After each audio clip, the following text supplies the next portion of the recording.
wacha mambo ya kelele. Welcome to my channel.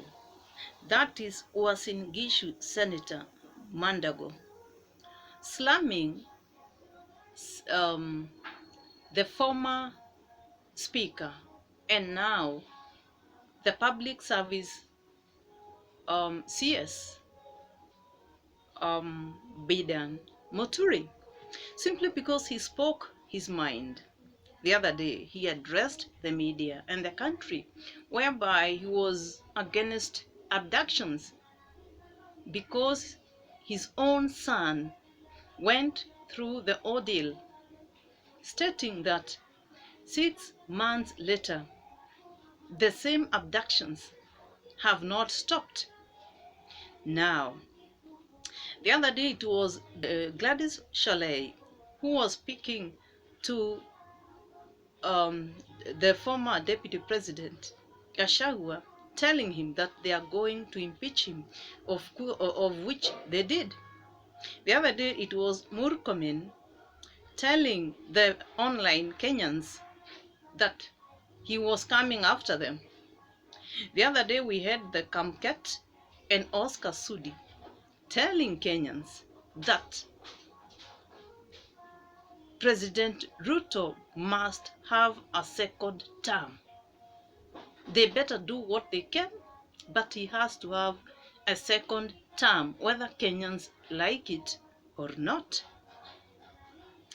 Recently, after Moturi made the remarks on abductions, the lady also from Rift Valley said she's going to take a motion in Parliament to remove CS Moturi. Today, the MP for Rongai and now the Senator Mandago.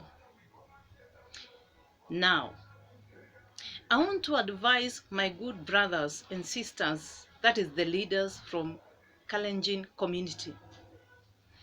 Now, President Ruto is the president to each and every Kenyan. We do not have any other president. The president of Gachagua is William Ruto. The president of Oscar Sudi is William Ruto. And the fact that Oscar Sudi speaks the same language as William Ruto, it doesn't make him more, it doesn't make the president more president to Oscar Sudi than it is for Gachagua or the Gen Zs. The president of Kenya is the president of everybody. That is my point. Now, you've been defending him and it is not good, because as time goes, it's now looking like you're defending him because he's a Kalenjin. I want to tell you today that there are so many Kenyans who voted for William Ruto and they knew that the president is a Kalenjin. So when you see the same Kenyans criticizing the government, they don't hate him, they don't criticize him simply because he's a Kalenjin. No, it's because he's the president. And if you want the president to stop being criticized, then do the right thing. Tell him the truth. Instead of coming together and insulting Kenyans, why don't you do the right thing? Come together to defend him in telling him the truth, the right thing. For example, if people have issues with abductions, why don't you tell him to address the issue of abductions? If Kenyans are raising the issue of SHA, advise him to look into the issue of SHA. Kenyans are not mad people that they keep criticizing everything.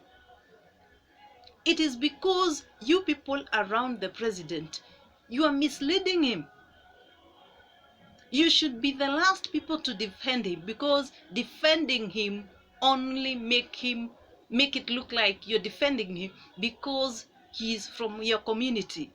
The problem with Kenya Kwanza government is because they think they know everything, that they cannot be corrected. It is like everybody else doesn't know what they are doing. You cannot have everybody thinking like you. You cannot have everybody reasoning like you. You cannot. Now,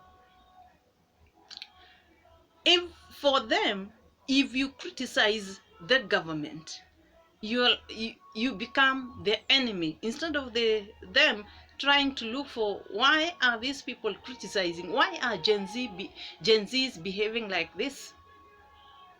They try to stop what they are doing. You want everybody to accept whatever you bring onto them. You want everybody to dance to your tune, and that is now what is the problem. The other day spoke about abductions, and he said that he was going to stop those abductions. But once that was said, the abductions continue. But you, on the other hand, you're busy telling people that there are no abductions. If somebody speak about the same abductions, they ought to resign. Why don't you allow CS Muturi to deal with his appointing authority? You're not the person who appointed him. Why are you threatening him? And in case of anything, the guy is ready for that. The other time you threatened Gachagua because he was speaking his mind, you impeached him. Fine, go ahead and do it. But whatever you're doing, this is not the right way to do it. You cannot have everybody dancing to your tunes. You must listen to the people. Tell the president the right thing. And I would like to tell the president, so many people have spoken to you about the people surrounding you. Some of the people around you are messing you.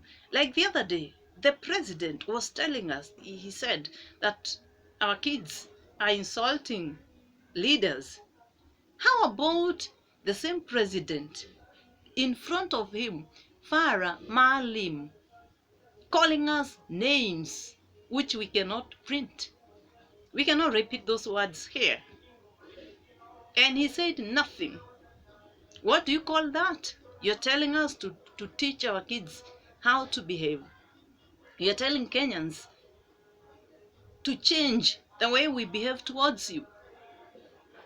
How about Kimani Ichung'wah, the majority leader in parliament, insulting a sitting governor in front of you, Mr. President? What do you call that? What do you call that? Some of these insults, in fact, some Gen Zs, they are learning from, those leaders. In fact, we thank God because some of the things you're saying, they are not following. For them, they try to send message. Gen Zs are not insulting. They try to send messages which you seem not to listen to. So, Mr. President, kindly consider and check around the people around you. They are continuously misleading and destroying your name. This government has now become so unpopular. The other day, you impeached Gachagua. You said that he was tribal. How about the so many people, the so many leaders from your community who are defending you? What do you call that? Are they defending you, Mr. President, simply because you're doing the right thing? I don't think so, because the issue of abductions is an issue which is affecting everybody. So, please consider the people around you. No Kenyan hate you because you're a Kalenjin. Nobody. And if you start doing the right thing, all those things you're talking about, those insults, everything which is all that criticism, it will go down. Not that people enjoy ridiculing you. No. But the unlistening tone, the unlistening ear, that is what they don't like. So please, if the leaders from the Kalenjin community, you want to save the president, please tell him to do the right thing instead of defending him. We are not saying that, I'm not saying that you should not defend him. Fine.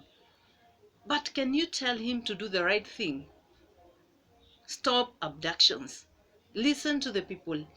Before you proceed, ensure that there is public participation. Stop those talks about make sure that the president gets another term. That by force we must make sure that everybody gets into it. Don't use force. I don't know what you think about this government, and please kindly let me know your thought around this issue of the people from the Kalenjin community, that is the leaders, not the people from there, but specifically the leaders from the Kalenjin community, defending President Ruto so much. Not, I mean, forgetting that he is the president to all of us. Thank you so much for watching, and kindly like the video and proceed and subscribe. See you next time. Thank you so much.